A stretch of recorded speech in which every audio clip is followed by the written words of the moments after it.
Hi, this is Brian. Welcome back to another Heroic Plus One. In our last couple Plus Ones, we've been leveraging my recent all-boys chess tournament weekend for some practical wisdom we can all apply to our lives. Let's continue.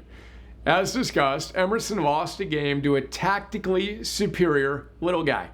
That loss gave him the clarity he needed to step up his commitment to mastering that particular aspect of his game so he could take the next steps on his heroic quest for chess grand mastery. Now, the next day I confirmed that his near-term goal of going for a US chess rating of 2,000 in 3 months was, according to his coach, exactly the right goal for him.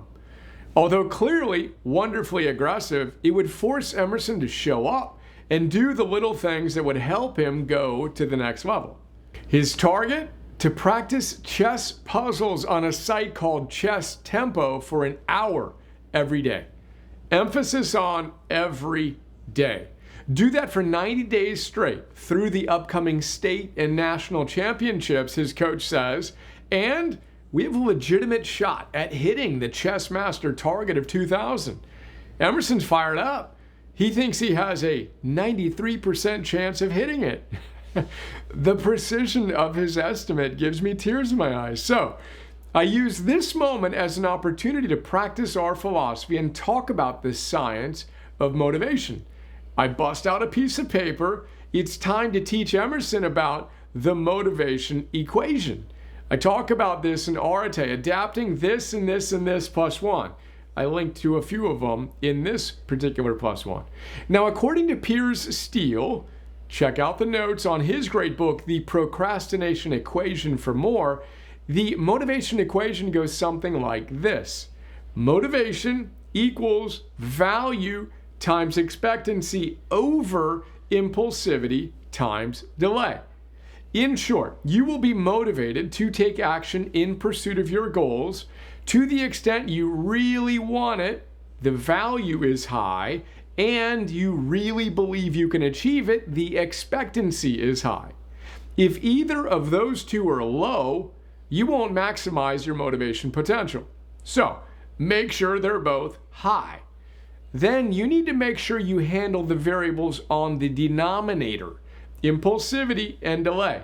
In short, if you're impulsive and can't get yourself to focus on what's important now, you will diminish your motivation.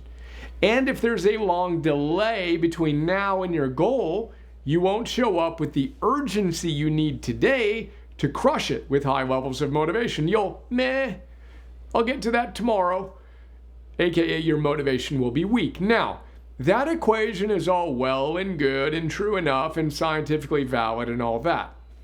But it wasn't working for my explain it to my 11-year-old purposes. So I got rid of the denominator entirely. The equation became simple. Motivation equals value times expectancy times urgency times focus. You want super high levels of motivation for your wildly important goals? Awesome. You got to really want it. You got to really believe you can have it.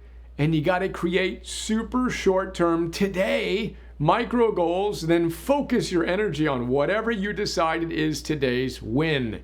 Repeat, the outcome goals will always remain out of our control. We may or may not hit them, of course, but the wisest among us walk through roughly that model. If you feel so inspired, take a moment and get clarity on what you really want and what you're really committed to doing to get there, and let's dominate that today.